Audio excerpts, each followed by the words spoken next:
Hello guys and welcome for another aeternum video. Season 6 is already undergoing and the fresh start servers are booming. The action in both PvE and PvP is never ending, but the people are far from stating the fact that they own the best gear possible.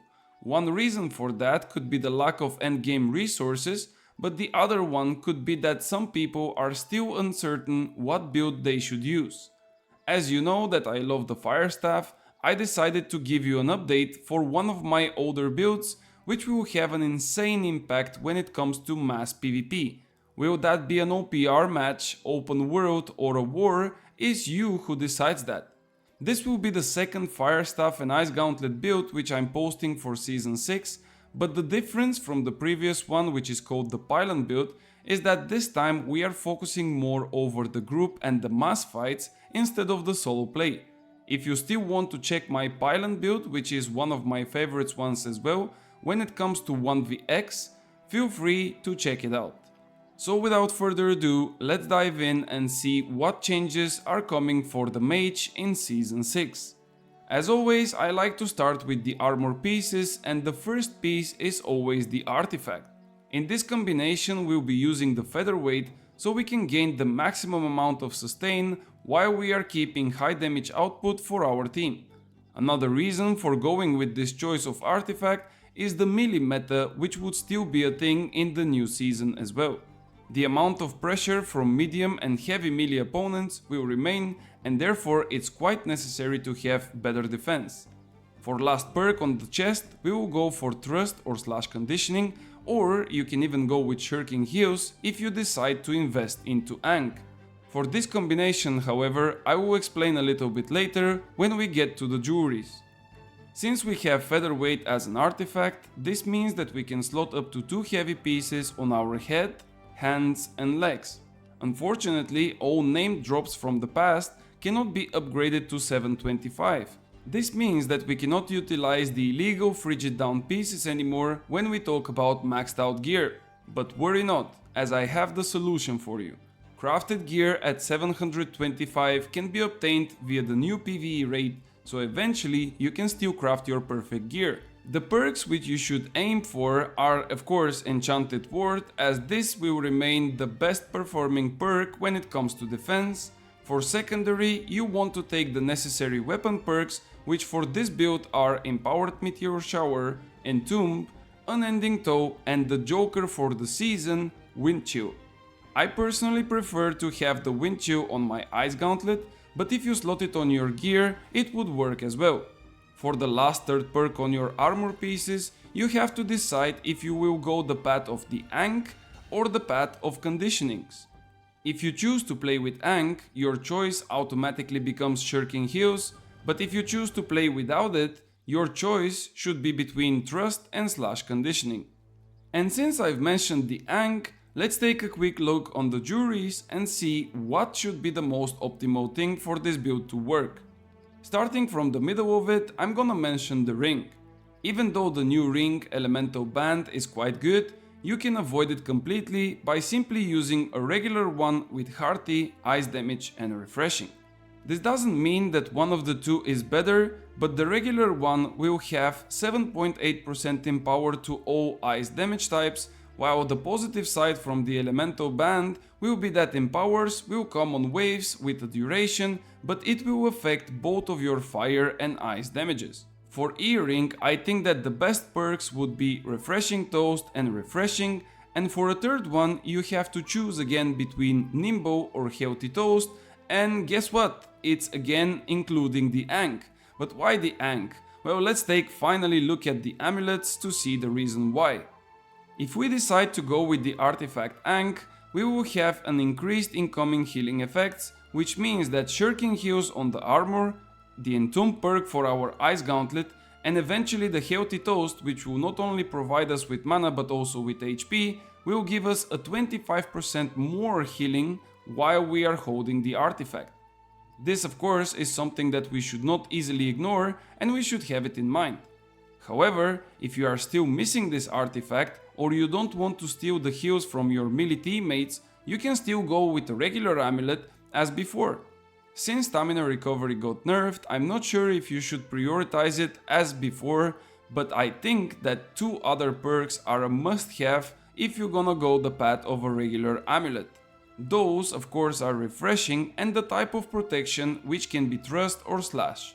The reason for the refreshing is simply to open up a slot for better defensive perk on your armor pieces, as if you don't have refreshing on your jewelries, you will have to slot refreshing on your gear. After all, you are a mage and you want to get the maximum of 4 refreshings, but if you put that on your gear, you are missing out on defensive perks such as shirking heals or the different types of conditionings.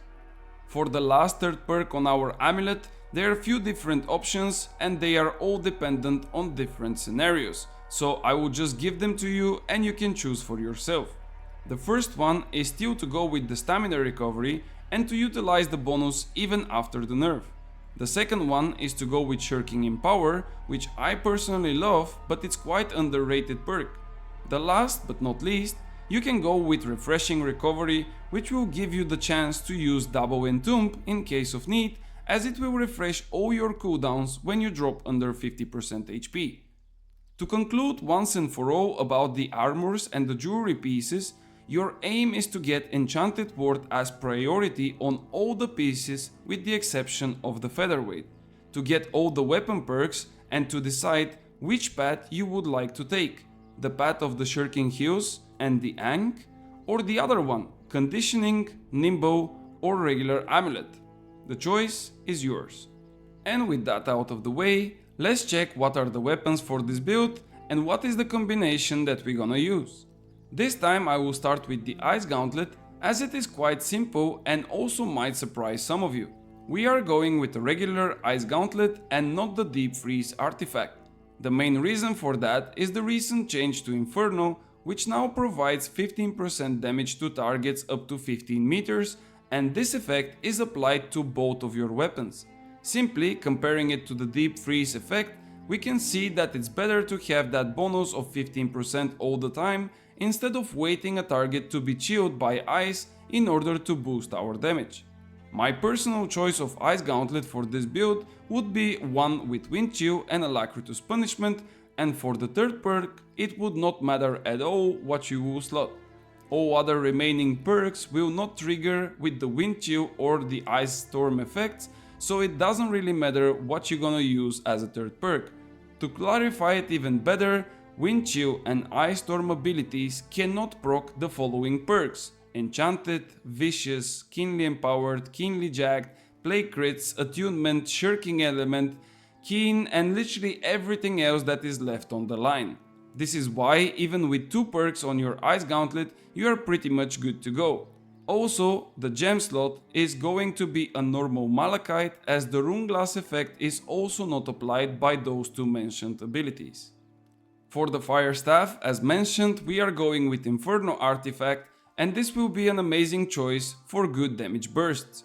The negative side of it is that you cannot slot the Plague Crits as before, but if your melee players are good enough to have Plague Crits and Plague Strikes on their weapons, it should be not a problem. Additional note here is that the Meteor Shower now has a 20% incoming and 10% outgoing disease, so you don't really need the Plague Crits that much. For last perk on the Fire Staff, I would go with Frost Attunement, as we need to split our damage into ice as much as possible. Needless to say that your gem should also be a Rune Glass of Frozen Aquamarine. To completely cover the gear once and for all, the Heart Rune of choice is Stone Form, as it will provide you with the necessary survivability and protection. Knowing the setup and the necessary gear, now we need to go further and to take a look at the skill trees for both weapons.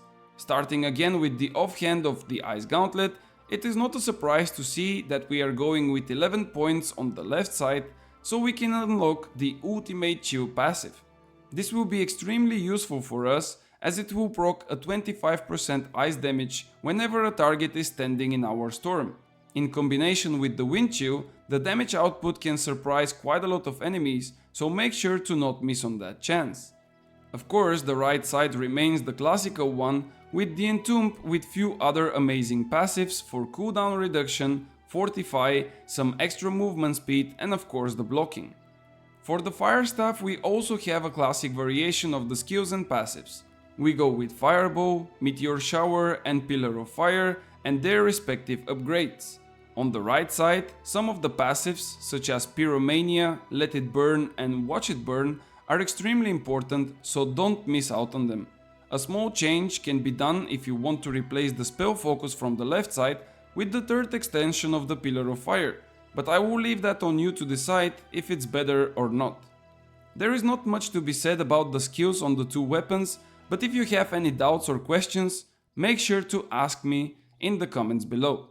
Before going back to the island of Aeternum, I have to also go one last thing about the build, and those of course are the attributes.